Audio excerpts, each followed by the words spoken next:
The biblical Hebrew calendar is different from the modern Jewish calendar. The modern Jewish calendar is based on the mathematical calculations of Rabbi Hillel II in the 4th century. With Israel being scattered over 3 continents, it was no longer practical or even possible to keep God's reckoning of time as it was kept for centuries. And so he came up with calculations to determine when the feast were so that all of God's people could keep the feast on the same day. Now, after 1,700 years, that is when we see, 1,700 years later, that his calculations were not accurate enough to keep the calendar on track. And that's why the Jewish calendar, if we celebrate the feast according to the Jewish calendar, we're celebrating the feast over 60% of the time on the wrong day, just because the calendar has gotten out of sync with God's original reckoning. Now that we're back in the land of Israel, there's no reason why not to go back to the original reckoning of time. And to do that, first of all, we need to understand, as in Genesis 1:4, when did days begin according to God's reckoning of time? Sundown. Sundown is when the day begins. What time is sundown? When the sun goes down. Thank you very much. Now, when do weeks begin? First of all, we have to determine when the Sabbath is. And in our culture, it would be from Friday sundown to Saturday sundown. That is the Sabbath. At the end of the Sabbath, when the sun goes down, that's the first day of the week. And that's when, it's real simple when you read in the Acts of the Jewish Apostles how that the disciples got together early on the first day of the week to break bread together. And as Paul began teaching, he taught late into the night until midnight, and a young man fell out of the window and killed himself. Not because his teaching was so bad, he just fell asleep. But yet, when they went out there and ministered to him, raised him from the dead, then everyone was so pumped up then, nobody is going to go to sleep tonight. So they stayed up all night, and when the sun came up, then Shaul took off on his next journey. Everyone else went to work. See, in our culture, when we think early the first day of the week, the first thing comes into our mind is they had to get up on Sunday morning. Only in your Western Gentile mind, early the first day of the week, they got together to break bread. They're doing the same thing we still do today in the streets of Jerusalem. It's the third meal of Shabbat. After spending a whole day of studying the Scriptures and resting, then we leave our homes, we go into a larger community of believers and sit around the table, and everyone brings food. And everyone has something to share. Everyone's got a hymn. Everyone's got a doctrine. Everyone's got a revelation. You wouldn't believe what the Lord showed me today. And it's just so exciting, and so that we still do that to this very day in Israel. Among the Orthodox, among the Karaites, among the Messianic Jews, it's still done to this very day. And you know what? We drag the Sabbath out just as long as we possibly can. 2 o'clock in the morning, it's not uncommon to go till 2, 3 o'clock in the morning. Sometimes people say, do we have to keep the Sabbath? And it's like, wait, you don't understand. I mean, we drag it out as long as we can. I mean, God made it for us, and it's the one day of the week that he promised that when the sun goes down on Friday, we can tell the world to just keep their problems, because they're going to have them at the end of the Sabbath. And we just take the whole day, because he says if we keep it, he's going to make sure that we've got everything that we need in life. And it's true. I talked myself out of it for most of my life, but it's his provision. And we see that how weeks begin at the end of the Sabbath, when the sun goes down, that begins the week. Now, when do months begin? Months begin when the first sliver of the new moon appears. That is the beginning of the month. Now, of course, the moon waxes full mid-month, and then it wanes, and there is no moon. Then, when the first sliver of the new moon appears, this is what happened up until the destruction of Jerusalem. You have men in and around Jerusalem, when the moon is waned, now they're watching. Just as the sun is setting, they're watching the horizon for the first sliver of the new moon. When they have sighted the new moon, then men in and around Jerusalem will go up to the Temple Mount, and they will then call out to the temple guard, we have sighted the new moon.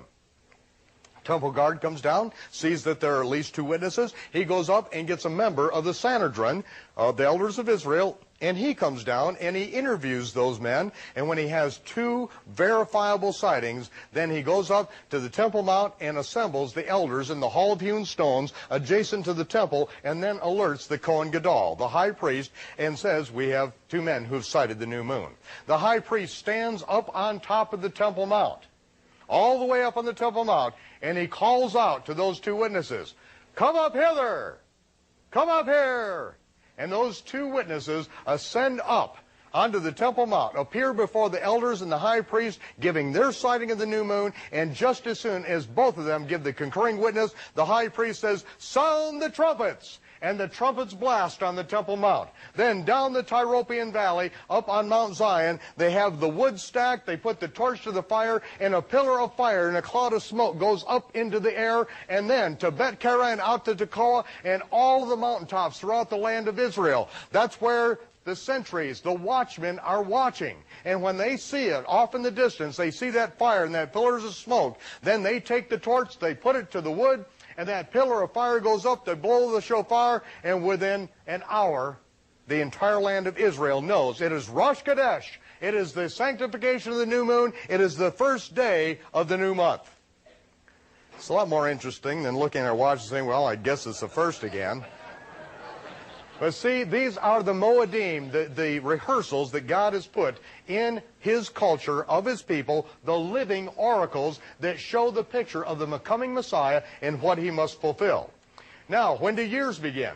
Years begin in the spring of the year, just as the Scripture says.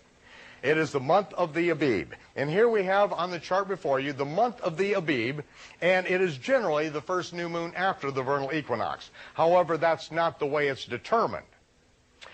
After the 12th month of the year, and right now we are in the 12th month of the year according to the corrected biblical Hebrew calendar, then when the first sliver of the new moon appears, what we do is we go out into the barley fields in the land of Israel and we inspect the barley.